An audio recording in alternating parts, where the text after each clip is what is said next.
Hello and welcome back to Schemes Declassified, the series where we delve into the markings and stories behind the schemes included in your Airfix kits, helping you decide which one deserves the top spot on your workbench.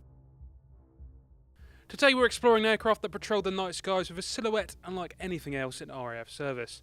A turret fighter, a night hunter, and a machine that still sparks debate, the Boulton Paul Defiant. Airfix's 48th scale kit offers two striking schemes, each wrapped in its own history. The first scheme belongs to an aircraft that became instantly recognisable. Defiant Mark I N3328 of No. 151 Squadron. Painted entirely in black but adorned with a set of enormous shark teeth and bulging eyes. It looked less like a Nightfighter and more like a creature out hunting after dark. Nose art on home-based RAF fighters was almost unheard of, which makes this aircraft all the more intriguing. It flew with future ace Henry Boddian and Battle of Britain ace James Hopewell, yet nobody ever recorded who painted the extraordinary artwork, or why it remained officially tolerated.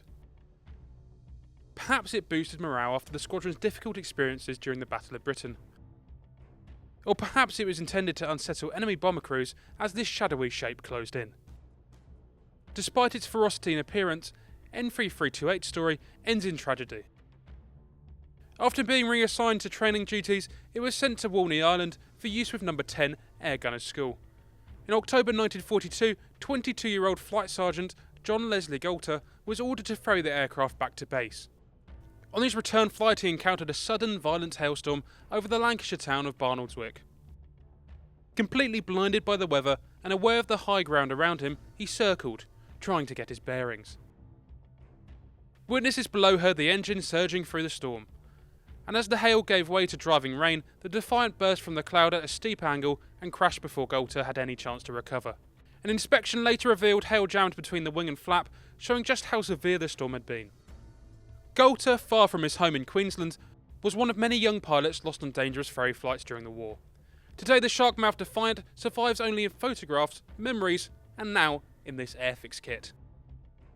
The second scheme included with this kit belonged to a Defiant Mark I N3313, flown by squadron leader Philip James Sanders of 264 Squadron. Sanders was already a Battle of Britain Spitfire ace before he found himself flying night operations in the turret fighter. Even after being moved to an administrative post, he continued taking combat flights, scoring 6 confirmed victories during the Battle of Britain. His service also produced one of the more unusual injury stories of the era.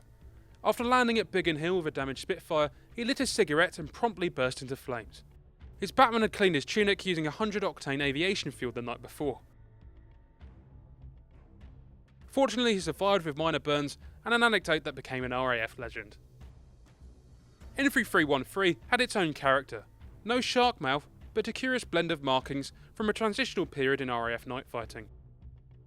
Its fuselage roundels had a thin yellow border, yet its fin flash still displayed a white stripe, a slightly odd combination for an aircraft meant to disappear into the night.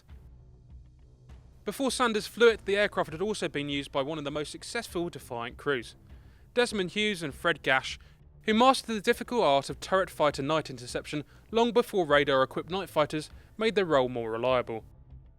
Both these schemes highlight what early night fighting was like for Defiant crews. They scrambled into darkness, guided only by vectors and glimpses of burning cities below. Many never saw the enemy they were sent to intercept. Crews constantly checked their instruments to avoid losing the horizon, making it even harder to spot their targets. Friendly fire was a real danger too, as identification at night was almost impossible for both pilots and anti-aircraft gunners. The Defiant was a stepping stone in Britain's night defence, far from perfect, but absolutely essential as tactics rapidly evolved.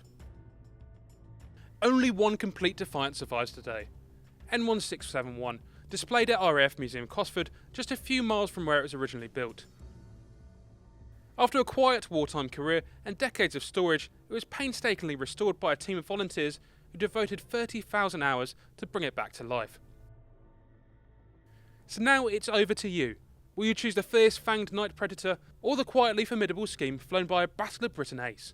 Tell us your pick and join us next time as we unlock more histories hidden within Airfix schemes.